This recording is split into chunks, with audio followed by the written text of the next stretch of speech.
আসসালামু আলাইকুম রহমতুল্লাহ। আমরা এর আগে শিখেছি যে বাচ্চাদের যখন ফেব্রাইল কনভালশন হয় অর্থাৎ জ্বরের কারণে যখন খিঁচুনি হয় তখন সেডিল ট্যাবলেট কিভাবে খাবো সেই নিয়মটা আমরা শিখেছি। আজকে শিখব যখন বাচ্চার জ্বরের কারণে বাসায় তার খিঁচুনি অলরেডি হয়ে গেছে বা খিঁচুনি উঠে গেছে, তখন আমরা ইমিডিয়েট মেজার হিসেবে কি করতে পারি? কারণ আমাদের বাসা থেকে আমাদের হাসপাতালের দূরত্বটা কি? মোটামুটি কারো হচ্ছে ০.৫ ঘন্টা, কারো ১ ঘন্টা দূরত্বের পথ।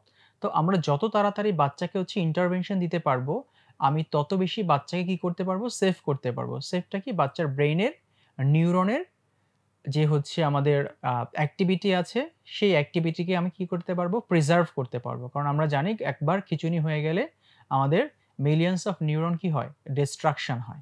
তো এই ক্ষেত্রে যখন বাচ্চার এই কনভালশন হয়ে যাবে বাসায়, যেটাকে আমরা বলি অ্যাক্টিভ কনভালশন, এই অ্যাক্টিভ কনভালশন হওয়ার সময় আমরা কি করব? বাচ্চার বাসায় সেডিল ইনজেকশন রাখবো। মানে আমাদের বাসায় কি করব? সেডিল ইনজেকশন রাখবো। তো এই সেডিল ইনজেকশনটা কি? এই একটা ইনজেকশনের মধ্যে থাকে 2 ml ইনজেকশন। এই 2 ml ইনজেকশনের মধ্যে থাকে আমাদের 20 মিলিগ্রাম, 20 মিলিগ্রাম ইনজেকশন। এখন এই সেডিল ইনজেকশন আমি কতটুকু দিব আর কিভাবে দিব? ১ম এ বলি কিভাবে দিব।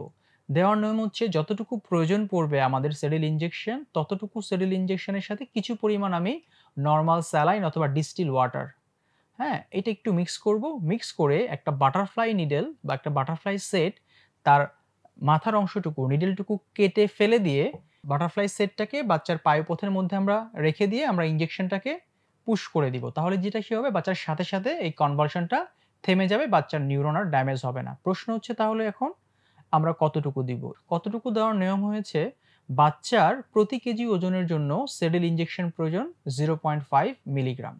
0.5 মিলিগ্রাম।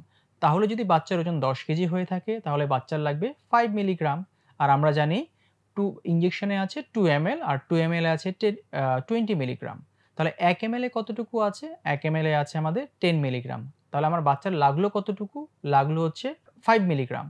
তাহলে ৫ মিলিগ্রাম যদি হচ্ছে আমাদের লেগে থাকে তাহলে আমার লাগলো 0.5 ml। তাহলে আমি কি করব?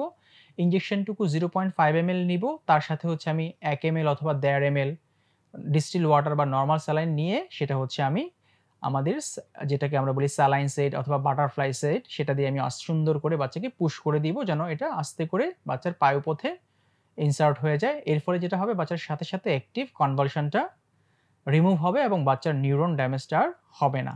তো এই জিনিসগুলি আমাদের যদি জানা থাকে তাহলে কিন্তু আমি বাচ্চাকে বাসায় সেটেল করতে পারি।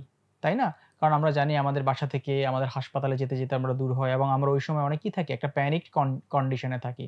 এর জন্য উচিত হচ্ছে আমাদের এই জিনিসগুলি একটু শিখে রাখা। যাদের বাচ্চার ফেব্রাইল কনভালশন আছে, আমরা যদি এগুলি শিখে রাখি তাহলে কি হবে? বাচ্চাকে হাসপাতালে নেয়া পর্যন্ত আমি ইমিডিয়েট সাপোর্টটা দিয়ে রাখতে পারলাম। এর ফলে যেটা হবে, আমার বাচ্চাটা সেফ থাকলো, ভালো থাকলো। বাচ্চার নিউরন ড্যামেজ আমার ওরকম হলো না। হোপফুলি আপনাদের ভিডিওটা আ কাজে লাগবে এবং এইটা দেখে এই নিয়মটা শিখে আশা করি আপনারা এপ্লাই করতে পারবেন। ধন্যবাদ। আসসালামু আলাইকুম রহমতুল্লাহ।